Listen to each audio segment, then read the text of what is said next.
इश्क ते मारे लोकां नूं वी लख सियापे पैण, यादां कड्ढण कुतारियां वेले जद वी बैण।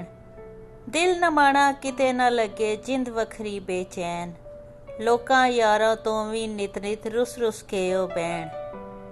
वेले खवेले नींदर टुटदी पानी उठ उठ पीण, काली छप डरावे किसे दी जिवें कोई डैण। बन तावीज़ दरख्तां नाल ते 7 चक्कर ओ खाउण, होश आउंदी टुट के पैंदी मूँह ते जद कोई टैण। इश्क दा भूत मार के छालां दिल चो जांदा नस, जदों कुड़ी दे पाले कुत्ते भौंक के लत्ती पैण। मापियां दी बर्दाश्त ना हुंदी निक्की जेही वी गल, माशूका दियां औतरियां गालां हस हस के ओ सैण। हर सोहणी मुटियार दे पिछे पिछे टुरदे जाण, वेख के उच्ची अड्डी बनानी पै जांदी ए भैण।